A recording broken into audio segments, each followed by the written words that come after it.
Gritos y susurros en realidad no es de Munch el título, sino eso de es Bergman. Pero bueno, seguimos con el Desolada Alma Nórdica. Pero digamos, yo me refiero a otra cosa. Los gritos son los que pegó Alberto Fernández en el Partido Justicialista del municipio de José Paz, que podés escuchar.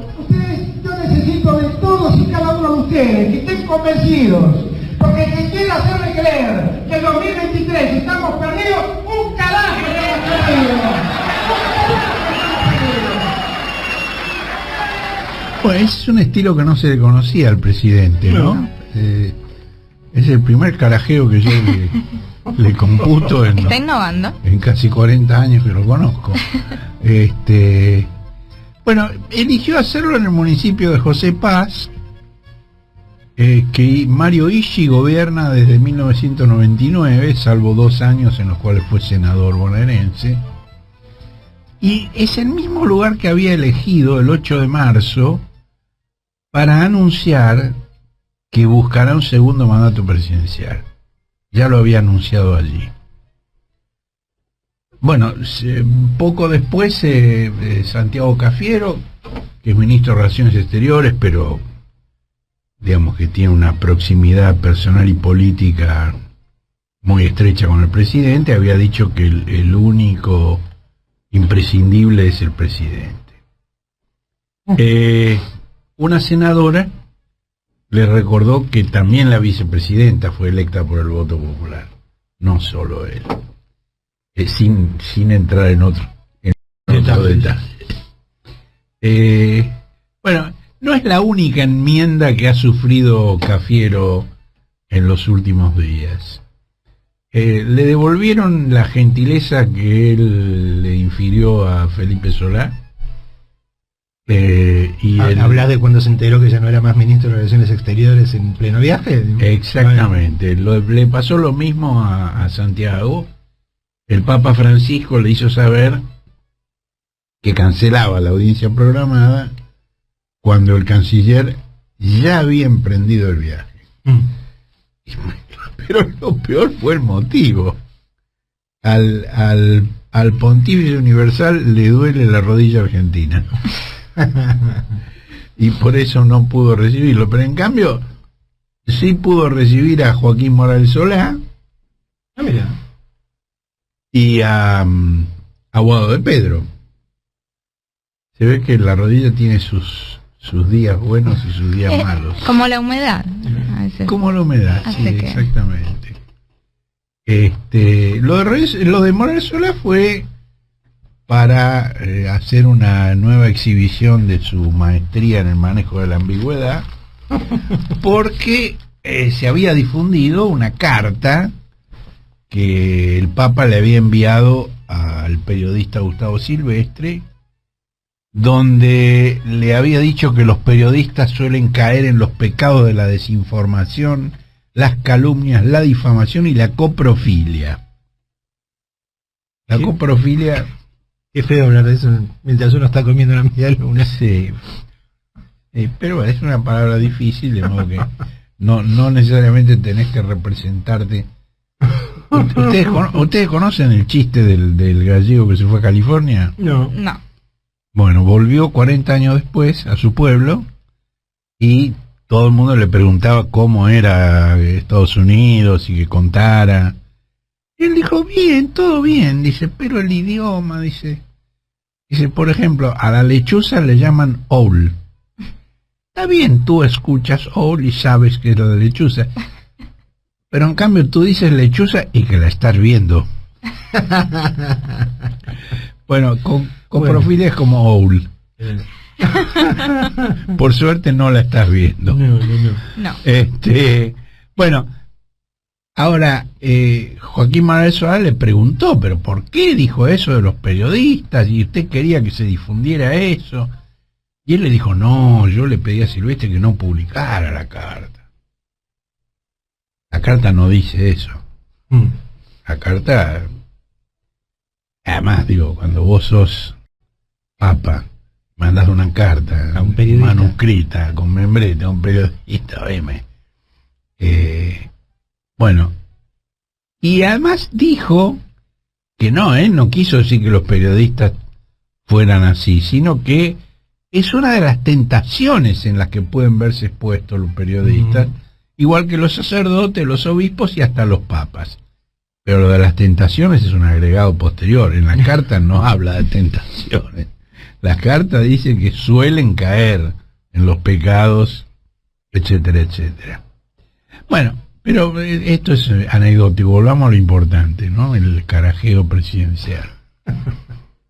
En apariencia y de acuerdo a las interpretaciones que circulan, fue la respuesta al vaticinio de Cristina de que con la actual política económica no hay modo de ganar una elección. Ahora, pero Cristina esto lo viene advirtiendo en público, en privado desde hace mucho más, pero en público desde diciembre de 2020, cuando en presencia del presidente en un acto dijo que había que alinear precios y tarifas con salarios y jubilaciones. Y ese sigue siendo el eje de las diferencias entre ellos desde antes de ese día y hasta el día de hoy. En cambio, Alberto pensaba que el Frente de Todos iba a imponerse en esas elecciones, por menos que en las presidenciales del 19, pero que iba a imponerse. Yo ya he confesado y quiero ser escrupuloso en ese sentido, yo pensaba lo mismo que Alberto, pero tenía razón Cristina. Entonces, si ella lo viene diciendo, ¿por qué se enoja ahora? Bueno, a mí me parece, y ese es el sentido del título de la nota de Gritos y Susurros, que esos gritos en realidad responden a los susurros cada vez más audibles por parte de gobernadores, intendentes e incluso ministros del Poder Ejecutivo Nacional que le están reclamando a Alberto respuestas enérgicas, pero no contra Cristina, sino contra la inflación, que está haciendo estragos en el poder adquisitivo de los salarios. Además, bueno, las provincias temen que, tal como lo ha dicho con todas las letras del Fondo Monetario, pode la transferencia de recursos desde la nación. Y hasta la CGT reclamó, y por escrito, no en un trascendido o en una declaración de un dirigente en un pasillo, en un comunicado, así como la carta de Francisco va en papel con membrete. ¿Cómo será el fuego que viene desde abajo para que la CGT... para que la CGT está reclamando medidas efectivas para defender el salario? Bueno, ahora, esto no quiere decir que... bueno, no sé qué no quiere decir, pero digamos que ha aparecido la consigna Cristina 2023. Esta es una novedad. La primera noticia que yo tuve fue una pintada a la entrada de la ciudad de La Plata. Yo no fui.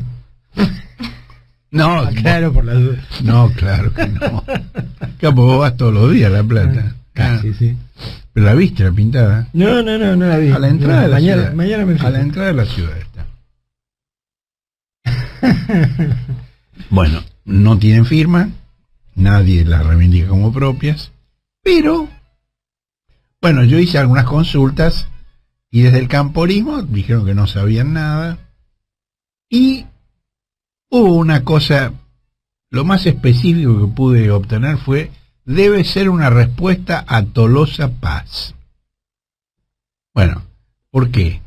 Bueno, el 23 de febrero, Alberto participó en el lanzamiento de una agrupación universitaria en La Plata que responde a esta diputada de la sonrisa inmutable. Cerca de Cristina lo niegan en forma rotunda. Dice, Cristina no piensa en volver a la presidencia, y lo único que le preocupa es que la actual gestión no termine en forma catastrófica. Pero además, en las redes antisociales hay un grupo de autodenominados cibermilitantes del Frente de Todos que esta semana lanzaron 3 hashtags, dice así. Así Sí. es. Uno es Hay 2023 para el pueblo, otro es Cristina Presidenta y el tercero es Cristina 2023.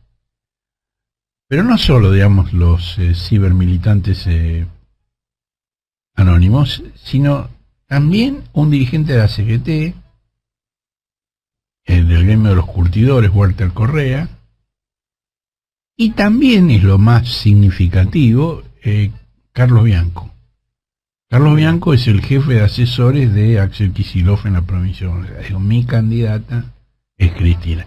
Después aclaró, no es momento de hablar de candidata, pero ya la había Ya lo puesto. dijiste. Si no es momento, ¿para qué lo decís? ¿Para qué me invitan? ¿no? Bueno, se hace así, ¿no? Siempre Yo creo que sí. el estilo es ese, ¿no? Sí. Digo, los medios que están todo el tiempo usando la conflictividad entre oficialismo y la oposición se quejan de la grieta. Es habitual, ¿no? Bueno, también hay pintadas que postulan la reelección de Kicillof. Esto lo que prueba, lo único que prueba a mi juicio, es que el año electoral ya empezó. Y era previsible, digo, desde que el 17 de noviembre, el día de la militancia, Alberto dijo que se iba a presentar a una PASO en búsqueda de la reelección, ya está. Digo, Señal de largada. lo único que te puede asombrar es que haya tardado tanto en instalarse el tema. Digamos, de noviembre a abril, ¿qué son 6 meses? 5, bueno. 5. Incluso apareció un humorista que se llama Luis Delía, que es un docente de La Matanza, que dijo que la fórmula para el 2023 no puede ser otra que Alberto y Cristina. No sé, bueno. Ahora, el tema de los gobernadores y de los intendentes es serio porque los gobernadores están amenazando con adelantar la fecha de las elecciones provinciales para que no coincidan con la elección presidencial. Bueno, esto es de una gravedad, digo, es como si vas en un helicóptero y se planta el motor. Feo momento. Hoy una de las columnas políticas de la prensa dice que Capitanich es uno de los que está estudiando ese desdoblamiento. No es cierto. Capitanich no puede estudiar nada porque la constitución de la provincia de Chaco prohíbe la simultaneidad. En Chaco ya está desdoblado por orden constitucional. Lo mismo en Santa Fe y en Tierra del Fuego.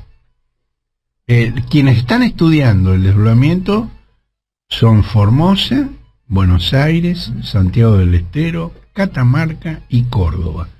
Y es larga la lista de intendentes que alientan ese desdoblamiento.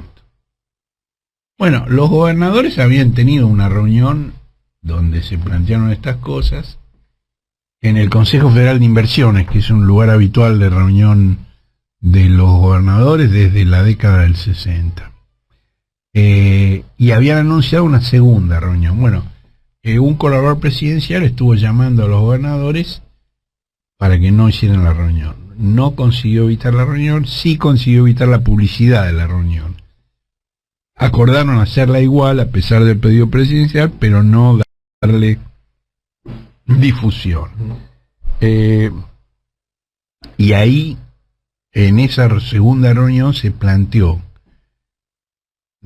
por un lado, de pedirle a Alberto que no tocara a Mansur ni a Guado de Pedro, porque había versiones impulsadas por el entorno presidencial que entre los cambios de gabinete que Alberto iba a hacer estaba el relevo del jefe de gabinete y del ministro del Interior. Y los gobernadores le pidieron que no lo hiciera, que esos son los interlocutores con los gobernadores y que están conformes con esa interlocución. Bueno, por supuesto, digamos, hay intereses económicos y líneas ideológicas, pero no solo que explican el malestar de los gobernadores. Por ejemplo, ha habido un diálogo entre Coqui Capitanich y el gringo Schiaretti, que son el gobernador más cercano o el segundo gobernador más cercano a Cristina y el más distante. ¿Y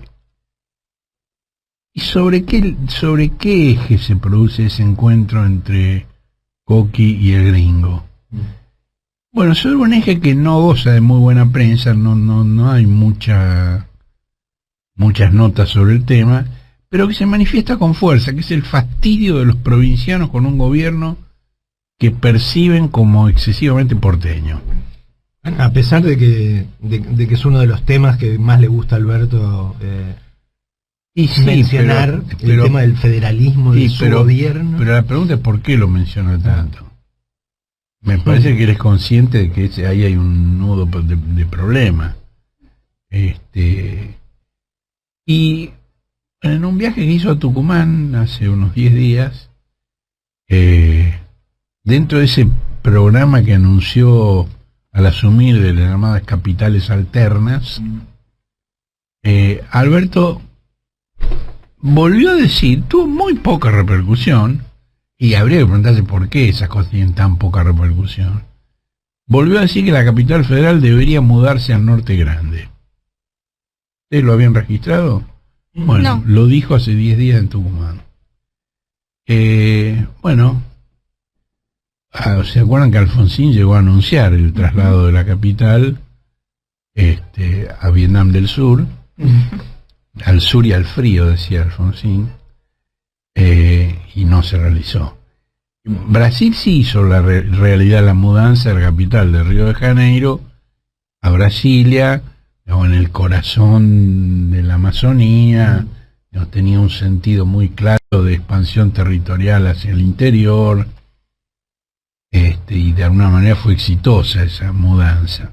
Ahora, Argentina viene acariciando esa fantasía desde hace 209 años. El primero lo planteó fue Artigas. Artigas planteó sacar la capital No lo sabía, no me acordaba. Sí, bueno. Ahora, yo dije gobernadores, dije intendentes y dije ministros. Bueno, hay por lo menos un ministro de mucha confianza del presidente que dice que ya no sabe qué hacer para disuadirlo de la idea de una interna con el kirchnerismo.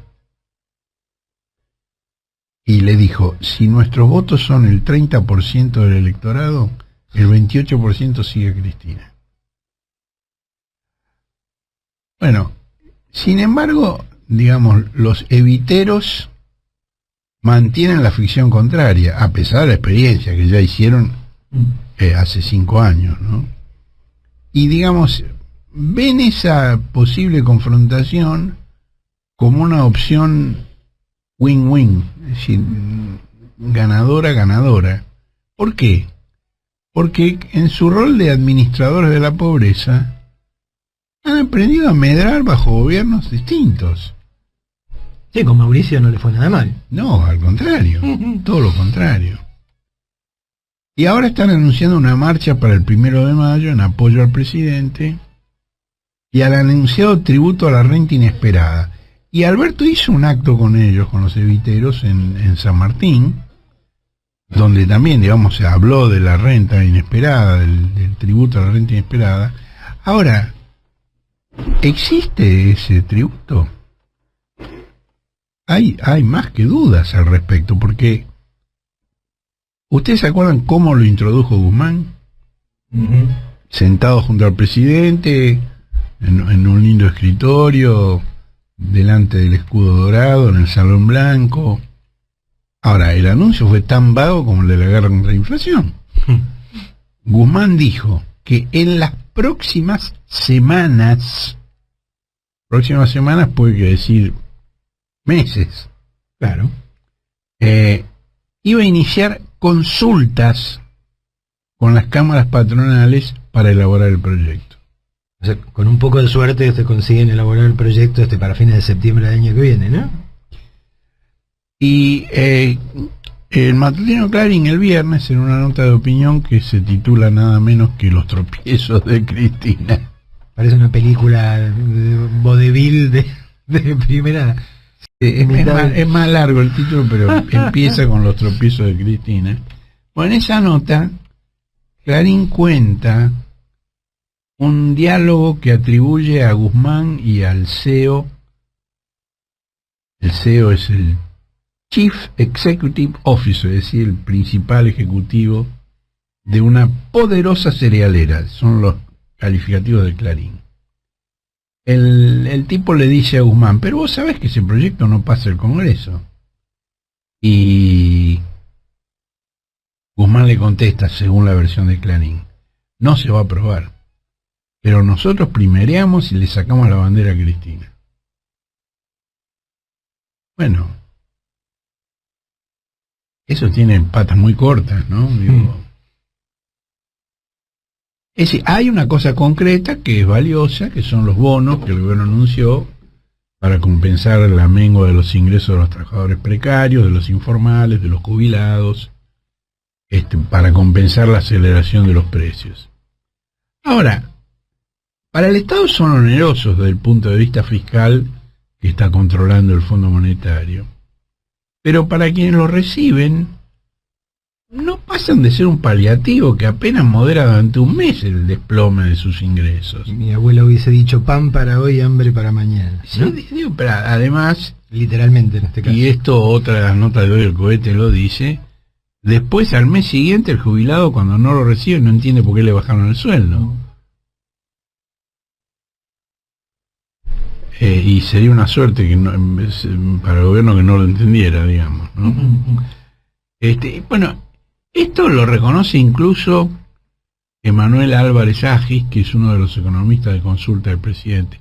O sea que Álvarez Agis era uno de los candidatos de Alberto para el Ministerio de Economía.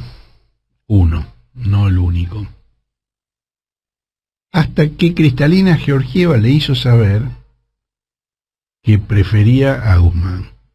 Y lo hizo a través de una amiga íntima, que es Alicia Bárcena, la secretaria de la directora de la CEPAL, de la Comisión Económica para América Latina de las Naciones Unidas.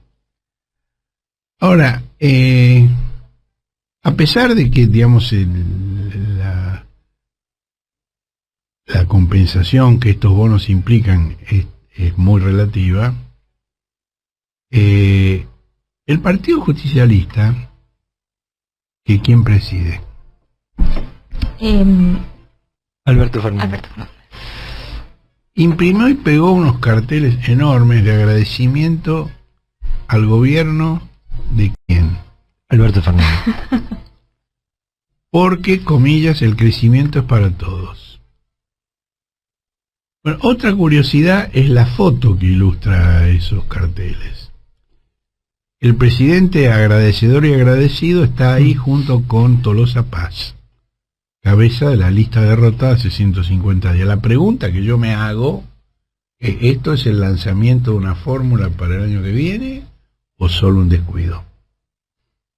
Pues en la foto está Alberto con Tolosa Paz. Claro, la foto está velada, tienes que mirarla con mucho cuidado para darte cuenta, porque está, digamos, detrás de un filtro azul, pero si te detenés a mirarla, está con Tolosa Paz. Es una época muy de autorreflexiones, ¿no? Pasamos de las autoelecciones, los autovotos, la autocampaña de afiches, el autoagradecimiento. Es muy raro eso, ¿no? Que Alberto le agradezca a Alberto, ¿no? No, también ha habido algún afiche del movimiento Evita agradeciéndole, que tiene más sentido, tiene más lógica.